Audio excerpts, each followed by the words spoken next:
L'ancien président burkinabé Seyss Herbo est décédé ce matin à l'âge de 81 ans de suite de maladie. Il a dirigé la Haute-Volta actuelle Burkina Faso de 1980 à 1982. Un deuil national de 72 heures a été décrété. C'est le seul titre à la une de l'actualité ce soir. Bonsoir à tous et bienvenue dans ce journal. Un journal que nous commençons avec ce communiqué. Le président du Faso, président du Conseil des ministres, chef de l'État, a la profonde douleur d'annoncer le décès ce jour 19 septembre 2013 à Ouagadougou des suites de maladie du colonel Seyss Herbo, ancien chef de l'État. Au nom de l'ensemble du peuple burkinabé et en son nom propre, il présente à la famille de l'illustre disparu ses condoléances les plus attristées, fait à Ouagadougou le 19 septembre 2013 pour le président du Faso et par ordre le Premier ministre Béon-Luc Adolphe Tiao, grand officier de l'ordre national. On ouvre donc ce journal, comme vous venez de l'entendre, le Burkina Faso pleure aujourd'hui la disparition de son ancien chef d'État, le colonel Seyss Herbo, décédé à l'âge de 81 ans. Seyss Herbo a présidé à la destinée de la Haute-Volta de 1980 à 1982. À son domicile ce matin, amis, connaissances et frères d'armes se sont mobilisés pour soutenir la famille. Reportage Karim Patrick Namonou. Le colonel Seyss Herbo n'est plus.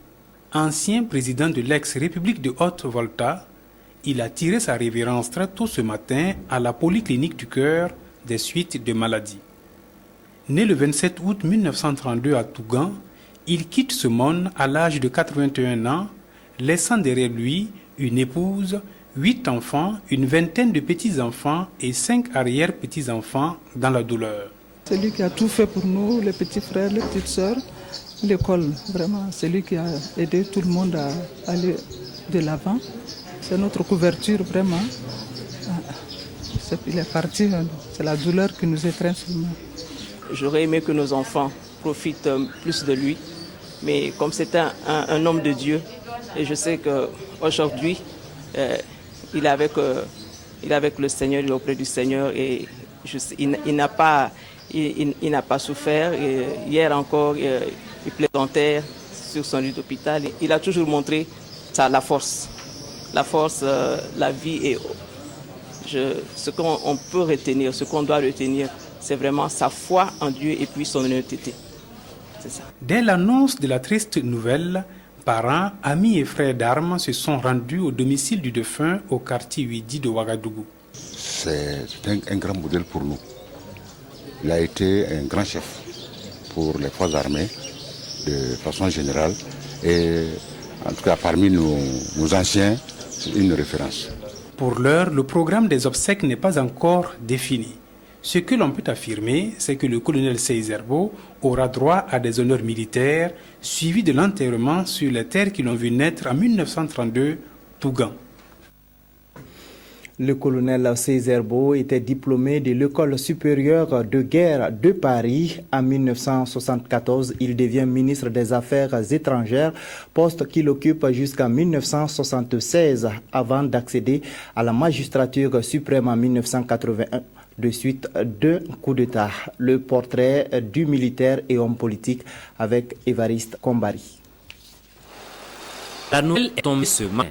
L'ancien président du Burkina Faso, le colonel Seyss Herbo, mort. L'homme que pleure l'armée, le peuple qui est invité de pression.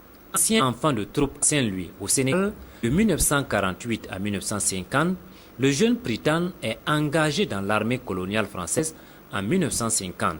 Soldat, il prendra part à la guerre d'Indochine. Au terme de la guerre et à la faveur de l'africanisation des cadres, Seyss Herbo intègre l'école de formation des officiers d'outre-mer. Il en ressortira avec le grade de sous-lieutenant. L'officier va ensuite gravir les échelons pour devenir lieutenant-colonel en 1970. De 1974 à 1982, Seyss Herbo quitte la caserne pour la politique. On le retrouve ministre des Affaires étrangères du général-président Sangoulé Lamizana. En 1976, le colonel Seyss Herbo regagne la caserne. 4 ans plus tard, à la tête du comité militaire de redressement pour le progrès national, CMRPN, il renverse par coup d'État le général président. Chef d'État, le colonel Cézerbo, que certains appelaient aussi l'homme du 25 novembre, va effectuer en 1981 une vaste tournée nationale à la rencontre des Burkinabés de l'intérieur, s'arrêtant même dans les hameaux de culture les plus reculés et dans les plus petits villages du Burkina Faso pour échanger avec la masse paysanne. Le règne de Cézerbo sera aussi marqué par des mesures aussi impopulaires les unes que les autres, comme la fermeture des débits de boissons et les bistrots aux heures ouvrables, mais aussi par l'interdiction des Burkinabés d'émigrer sans autorisation. Cézerbo et le comité militaire de redressement pour le progrès national se sont aussi attaqués à l'absentéisme dans la fonction publique. Toutes ces mesures ont précipité la chute du colonel.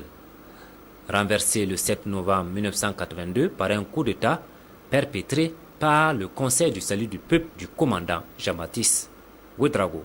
Arrêté puis jugé par les TPR, les tribunaux populaires de la Révolution, le colonel Cézerbo connaîtra la prison et la résidence surveillée. Réhabilité, le colonel Cézerbo deviendra protestant et même pasteur. Avant de poursuivre, je vous donne lecture de ce décret numéro 2013-785 presse, portant institution d'un deuil de 72 heures sur toute l'étendue du territoire national.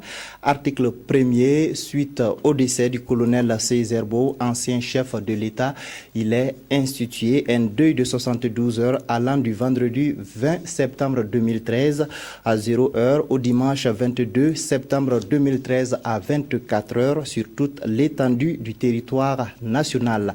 Article 2. Pendant cette période, les drapeaux resteront en berne sur les édifices publics et les réjouissances populaires suspendues. Article 3. Le présent décret sera publié au journal officiel du Faso, fait à Ouagadougou le 19 septembre 2013 pour le président du Faso et par ordre le Premier ministre Béon-Luc Adolphe Tiao. Et puis l'annonce du décès de l'ancien président ne laisse pas indifférents les citoyens burkinabés.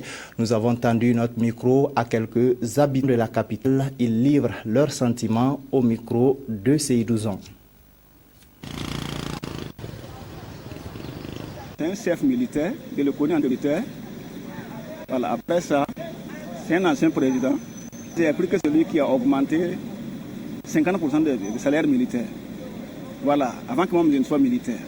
Le président Cézerbo a quand même été un homme d'État. Il a apporté sa contribution à la construction de ce pays. Il a fait ce qu'il a pu. Je souhaite que chacun de nous puisse faire ce que nous pouvons.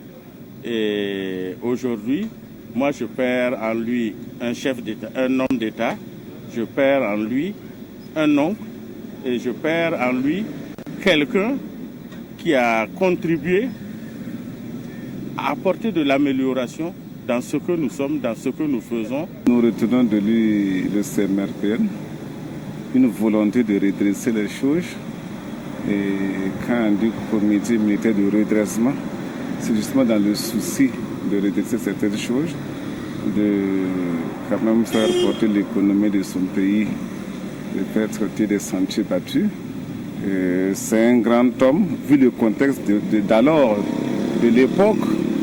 Alors, donc, il a fait ce qu'il pouvait. On pense qu'il a été un brave fils quand même pour notre pays. Je retiens de lui un homme que je pense avoir beaucoup admiré et qui a en tout cas donné tout ce qu'il pouvait. Voilà. Donc, comme toute personne, il y a toujours... les appréciations ne peuvent pas toujours être les mêmes, mais toujours est-il que chaque homme fait ce qu'il peut. Bon, c'est un chef d'État qui a parcouru, il connaît très bien le Burkina Faso. Ce que je retiens de lui, oui, il a connaissé, puis il allait beaucoup en contact avec sa population. À Bobo Dioulasso également, la capitale économique, les réactions sont vives. Beaucoup d'anciens se rappellent encore des années passées sous le règne de et salue sa mémoire. Je vous propose d'entendre quelques-unes de ces réactions recueilli pour vous par Christine Koulibaly. Nous pensons que, en tout cas, tous les hommages doivent lui être rendus parce qu'il a posé en tout cas des actes positifs, en tout cas pour le rayonnement du Burkina Faso, de la Haute-Volta aujourd'hui Burkina Faso. C'était un ancien sportif que vraiment tous les anciens sportifs de Haute-Volta les respectaient beaucoup dans le temps. Aujourd'hui sur le Burkina. Même quand ils s'entraînaient avec les joueurs de l'ASFAV au PMK, on savait que c'était un grand joueur. C'est vraiment regrettable, en tout cas, le pays perd quelqu'un, en tout cas, de valeureux, de quelqu'un qui aimait son pays, qui voulait travailler, sincèrement, mais il n'a pas été soutenu, il n'a pas eu, en tout cas, les personnes à la hauteur qui avaient les mêmes ambitions que lui, donc ce qui a fait que son régime n'a pas duré. Il a été aimé, je crois.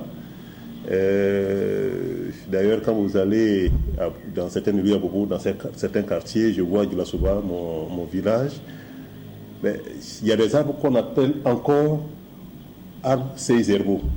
C'est en son temps qu'on a planté ces arbres et vraiment on sentait un peu cette fougue à l'époque pour redresser un peu le pays. Une phrase que je retiens de lui, il était en France pour négocier, je crois, le chemin de fer Ouaga-Tambao. Et alors les bailleurs de fonds hésitaient.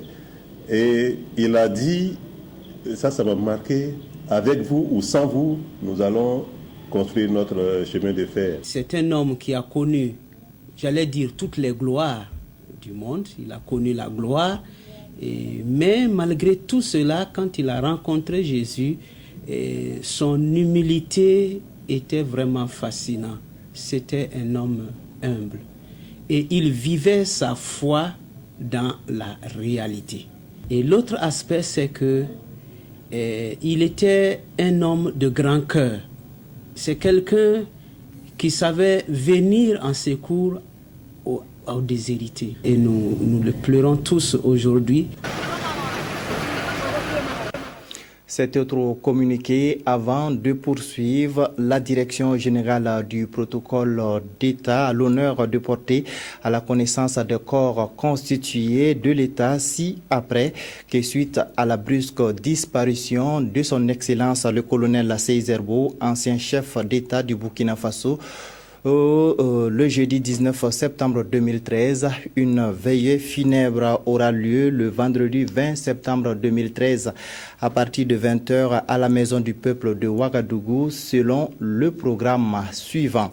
20h, 20h20, son Excellence le Premier ministre, chef du gouvernement et mesdames et messieurs les membres du gouvernement. 20h20, 20h30, son Excellence le Président, les membres du bureau, les présidents de commissions et de groupes parlementaires de l'Assemblée nationale. 20h30, 20h50, Monsieur le Président du Conseil constitutionnel et Messieurs les présidents des hautes cours, Cour de cassation, Conseil d'État, Cour des comptes et les membres de leur délégation.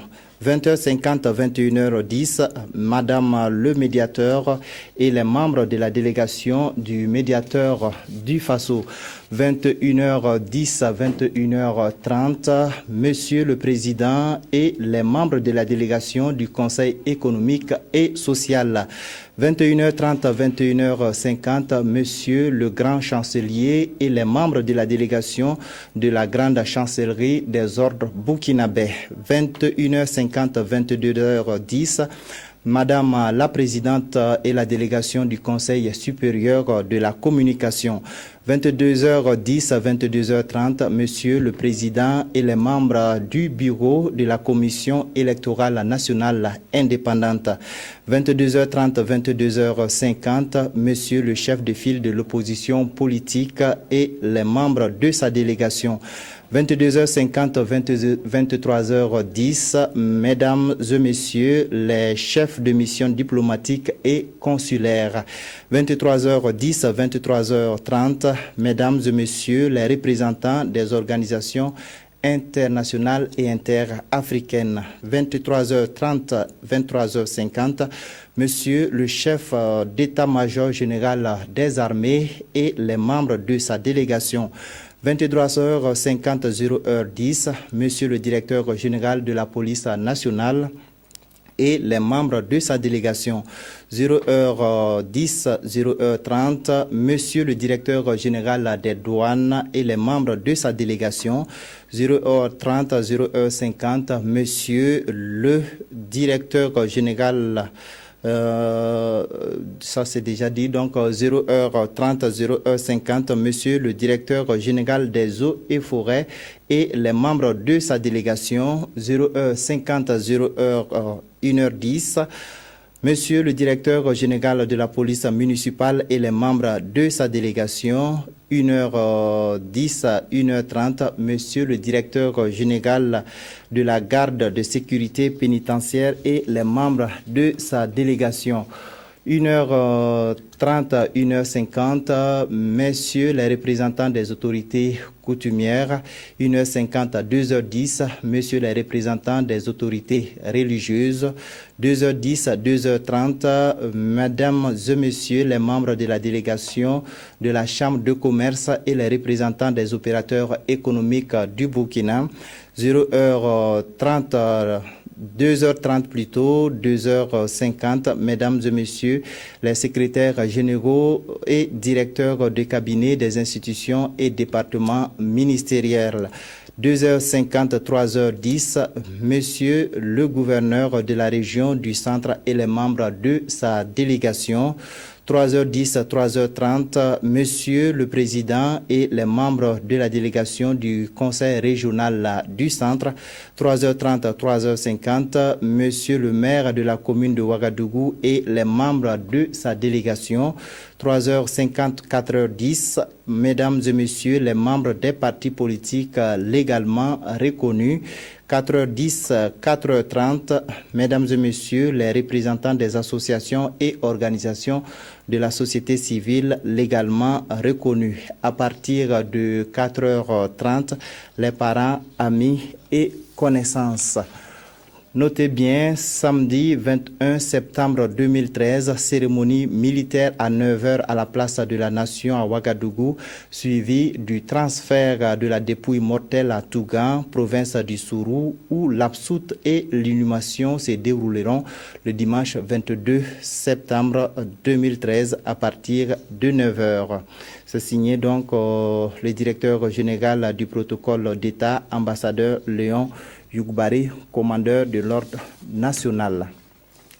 La suite du journal, les élus nationaux du Congrès pour la démocratie et le progrès CDP sont en conclave à Bobo-Dioulasso à la faveur de leur deuxième journée parlementaire, citoyenneté, démocratie et développement. C'est la thématique autour de laquelle les 70 députés du parti majoritaire vont réfléchir. Le point avec Ibrahim Guigma. La mobilisation à l'accueil la veille laissait déjà présager que le lendemain, il y aurait du monde à la Maison de la Culture de Bobo-Dioulasso. Effectivement, il y a eu salle comble. Les deuxièmes journées parlementaires 2013 du Congrès pour la démocratie et le progrès CDP ont pris des allures de meeting politique. Les 70 députés du parti majoritaire à l'Assemblée nationale face à leurs militants. Ils parlent de citoyenneté, de démocratie et de développement. Le citoyen ou la citoyenne est celui ou celle qui jouit du droit de cité dans un État. Il s'ensuit la nécessité d'exercer ses droits de citoyen. Le bon citoyen étant cette personne qui se soumet aux lois de la République, tandis que le grand citoyen est celui-là dont tous les actes ont le bien du pays pour objet. Ayant opté pour la démocratie multipartite comme mode de gestion politique du Burkina, visant un développement économique et social partagé, il est évident que notre pays a besoin de grands citoyens, c'est-à-dire des hommes et des femmes aimant leur pays, respectueux des lois de la République Le parti de l'EPI et de la DABA a l'avantage de compter le président de l'Assemblée nationale dans ses rangs et Sungalo Apollinaire Ouattara est venu soutenir sa famille politique. Les deuxièmes journées parlementaires du CDP vont dérouler leur programme dans la ville de Sia sur les 72 heures à venir. Il est prévu, entre autres activités, des communications autour des sous-thèmes comme la vie chère, le rapport entre la société civile et la politique, avec d'éminents orateurs parmi lesquels le professeur Luc Marius Ibiga et Arthur Kafando, le ministre en charge du commerce. Des entretiens avec de hautes personnalités sont également à noter, cette fois-ci au centre Muraz de Bobo-Dioulasso. Le Burkina Faso participera le 23 septembre prochain à New York à une rencontre de haut niveau sur la Convention des Nations Unies relative aux droits des personnes handicapées. Quels sont les enjeux de cette rencontre? Quels sont les points que notre pays défendra à cette tribune? Élément de réponse avec C. Sylvestre Da. Depuis la ratification de la Convention des Nations Unies relative aux droits des personnes en situation de handicap en 2010, l'État burkinabé et ses partenaires ont multiplié les actions au profit de cette couche vulnérable de la société sur l'ensemble du territoire national. Mais le problème du handicap étant mondial, la recherche des solutions adéquates nécessite des concertations à grande échelle. C'est ainsi qu'en marge de la 68e Assemblée générale des Nations Unies, une rencontre de haut niveau sur la mise en œuvre de la Convention des Nations Unies relative aux droits des personnes handicapées est prévue se tenir le 23 septembre prochain à New York. Rencontre à laquelle le gouvernement burkinabé ira partager avec les autres pays membres de l'ONU les efforts et les difficultés rencontrées dans la mise en œuvre effective de la Convention. Il faudrait qu'à New York, on se batte autant qu'on peut pour faire en sorte que la coopération internationale ait une véritable place autour de la défense des intérêts des personnes handicapées. Ce n'est pas toujours évident. Et vous savez, c'est des questions qui ne passionnent pas tellement les maîtres du monde. Donc, coopération internationale autour de cette politique, mais aussi essayer de voir entre nous qu'est-ce qui a été fait à telle occasion, dans telle localité. Donc, mutualiser un peu les expériences des uns et des autres.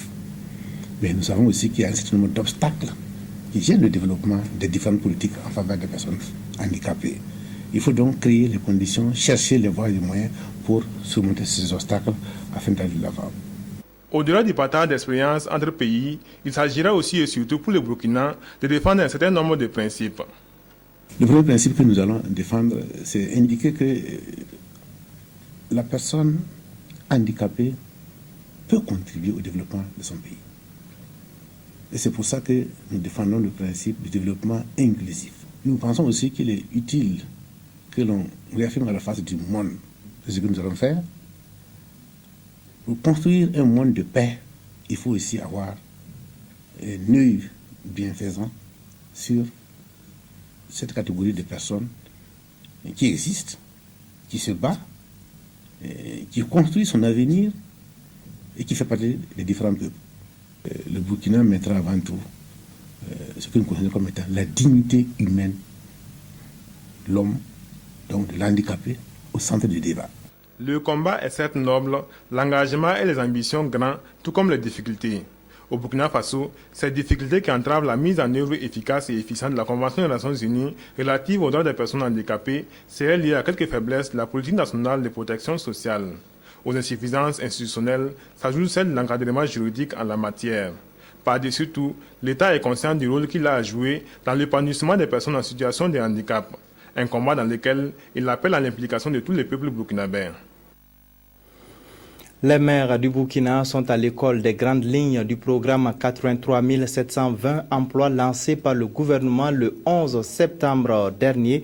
Tout sur cette opération destinée à lutter contre le chômage des jeunes leur sera expliqué, autant plus que c'est eux qui sont au devant de cette opération. Des précisions avec Frédéric Etienne Bassenga. Les maires du Burkina responsabilisés pour le recrutement et le suivi des 83 720 jeunes et femmes, programme de création d'emplois lancé par le gouvernement lors du Conseil des ministres du 11 septembre dernier. Le gouvernement les a choisis pour la mise en œuvre de cette opération initiée pour améliorer les conditions de vie des populations, tant en milieu rural qu'en milieu urbain.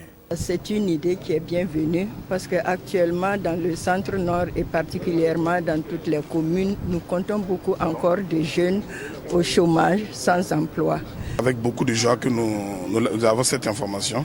Et je crois qu'à l'issue des interventions des différents ministres, ce dont la conduite de cette opération qui incombe donc aux responsables communaux, que tout sera mis en œuvre pour que ce soit vraiment exécuté dans de bonnes conditions, impartialité et rigueur et puis sérieux dans le travail de façon générale. Pour cette journée, ces maires venus de tout le Burkina vont s'accorder sur le mode de gestion financière et les tâches que devront exécuter ces jeunes et femmes. Ils vont également se mettre d'accord sur le mode d'acquisition du matériel de travail avant d'échanger sur le tirage au sort pour le recrutement.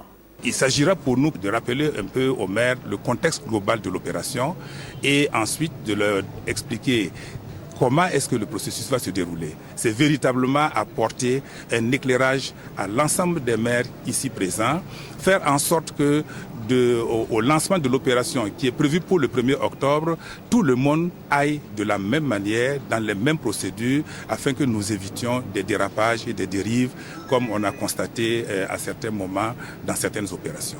Cette opération va débuter le 1er octobre pour s'achever en fin décembre.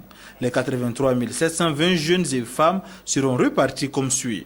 3 000 à Ouagadougou, 2 500 à Bobo-Dioulasso, 1 500 dans chacun des 11 autres chefs-lieux de région, 1 000 dans les chefs-lieux de province et 100 dans chacune des communes rurales. Comme innovation dans ce programme, les nouvelles recrues seront formées à des métiers en plus d'être alphabétisées.